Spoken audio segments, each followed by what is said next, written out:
For most of the last 50 years, fat was the enemy. Low-fat yogurt, fat-free salad dressing, reduced fat everything. The message was simple, and it was everywhere. Fat makes you fat. Fat clogs your arteries. Fat is the problem. And millions of people believed it. They cut the fat out of their diets. They replaced it with carbohydrates. They chose the low-fat version of every product they could find. And metabolic disease got worse. Obesity rates climbed. Type 2 diabetes exploded. Cardiovascular disease remained the leading cause of death. Something was wrong with the theory. Here's what we now understand, and what the science has been pointing toward for the last 2 decades. Fat is not the enemy. The wrong fats in the wrong amounts consumed without the right context can cause harm. But certain fats, specific, identifiable, accessible fats, are not just harmless. They are actively protective. They reduce inflammation in the body. They improve insulin sensitivity. They support the health of the liver, the heart, the brain, and the metabolic system as a whole. And most people eating a modern diet are not getting nearly enough of them. Today, I want to focus on 3 specific fats. 3 that have the strongest evidence behind them for reducing the chronic, low-grade inflammation that drives insulin resistance, metabolic disease, and so much of what makes blood sugar hard to manage. 3 that are affordable, accessible, and easy to add to meals you are already eating. This is not about adding large amounts of fat to your diet indiscriminately. It is about understanding which fats heal and which fats harm, and making a consistent, deliberate shift toward the ones that help. Let's start with why inflammation matters for blood sugar. You have heard me use the phrase insulin resistance throughout this series.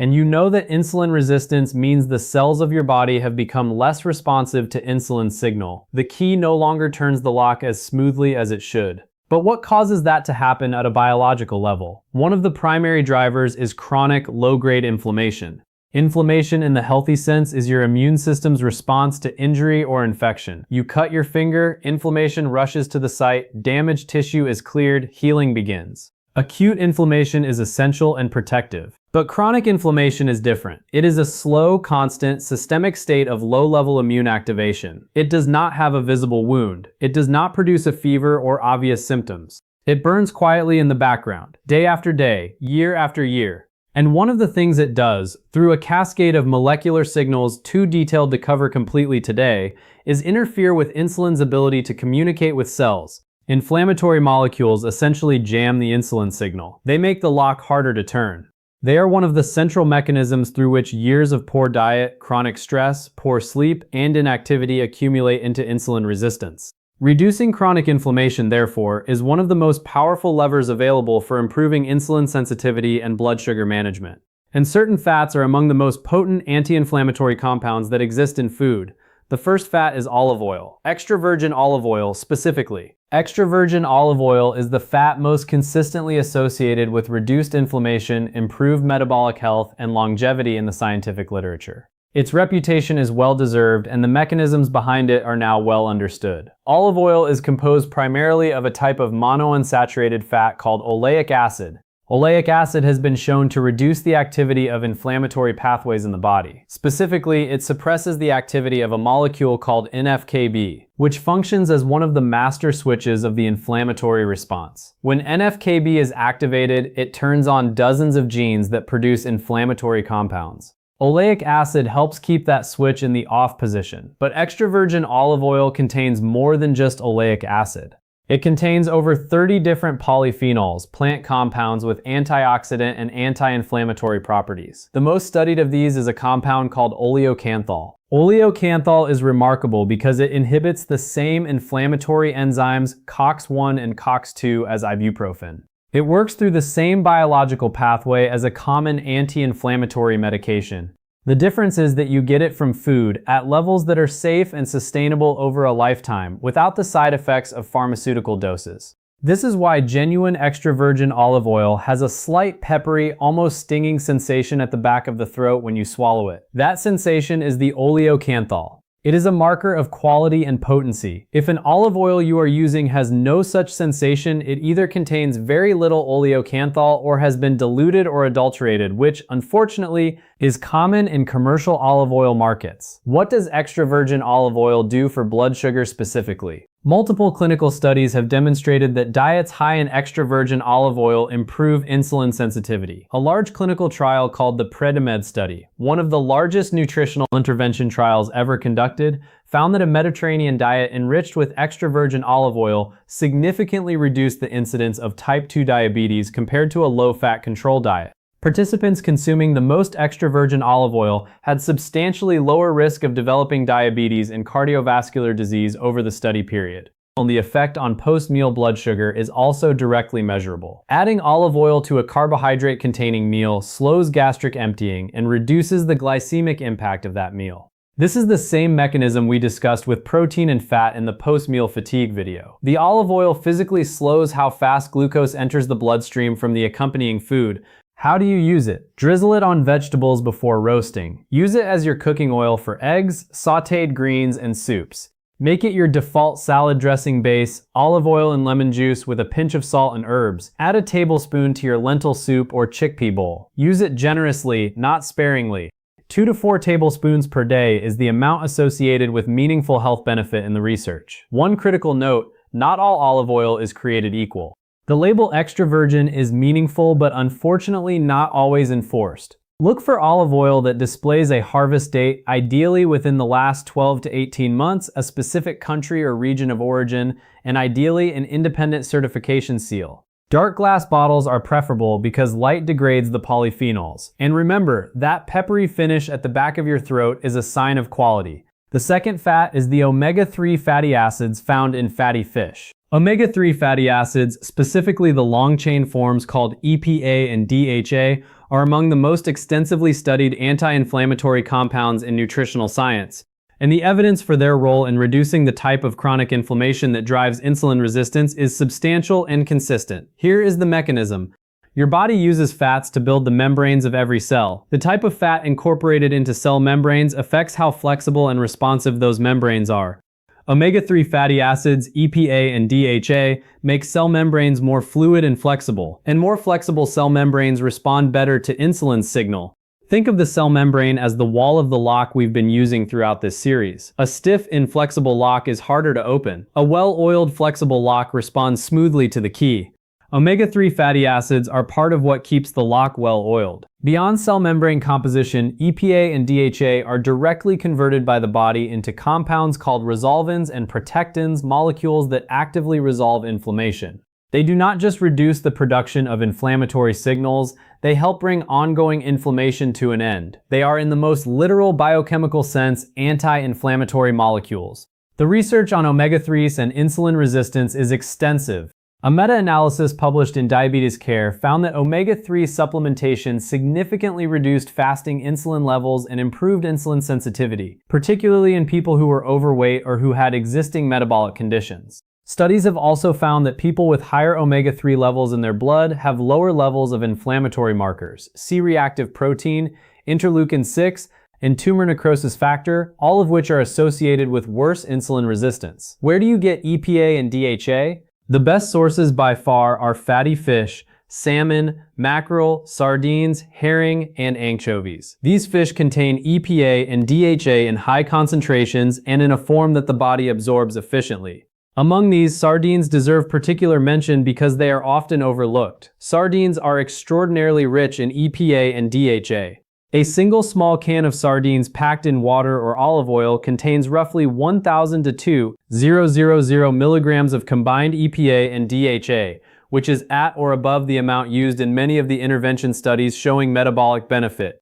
They are also very low in mercury compared to larger fish, which makes them safe to eat frequently. They are inexpensive, they require no cooking, and they are complete protein sources with significant amounts of calcium, vitamin D, and vitamin B12. If you are not currently eating sardines, I want to gently encourage you to try them again if you dismissed them in the past. Their flavor, when prepared simply on a slice of rye crisp bread with a squeeze of lemon and some capers, is genuinely pleasant. And their nutritional profile for the specific purposes of reducing inflammation and improving insulin sensitivity is difficult to match. Salmon is another excellent choice. Wild-caught salmon has higher omega-3 content than farmed salmon, though farmed salmon still provides a meaningful amount. 2 to 3 servings of fatty fish per week is the amount associated with meaningful benefit in the research. For those who do not eat fish, algae-based omega-3 supplements provide EPA and DHA directly, without the fish. This is worth knowing because most plant-based omega-3 sources, flaxseed, chia seed, walnuts, provide a different type of omega-3 called ALA.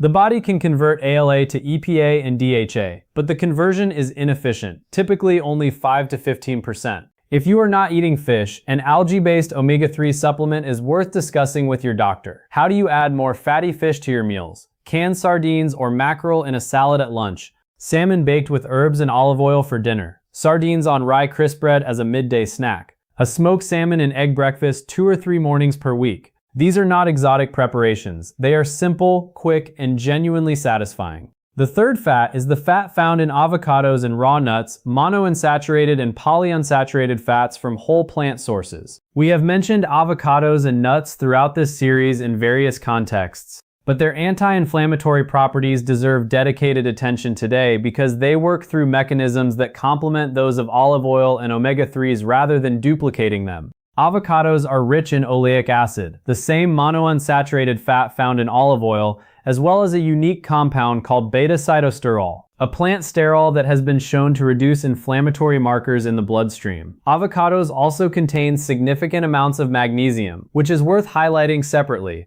Magnesium is a mineral involved in over 300 enzymatic reactions in the human body. Among its many roles, magnesium is essential for insulin signaling.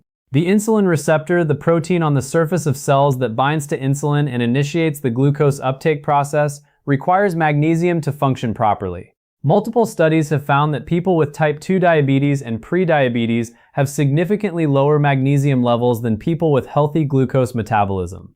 And epidemiological studies consistently find that higher magnesium intake is associated with lower risk of type 2 diabetes. Avocados are one of the richest dietary sources of magnesium. A medium avocado provides approximately 58 milligrams of magnesium, a meaningful contribution toward the recommended daily intake of 310 to 420 milligrams. And avocados contain substantial fiber, about 10 grams per medium fruit, which, as you now understand from our earlier videos, slows gastric emptying, feeds beneficial gut bacteria, and promotes the production of short-chain fatty acids that further reduce inflammation and improve insulin sensitivity. Nuts, particularly walnuts, almonds, and macadamia nuts, work through overlapping mechanisms. Walnuts are unique among commonly eaten nuts because they contain significant amounts of ALA, the plant-based omega-3 fatty acid, in addition to being rich in polyphenols.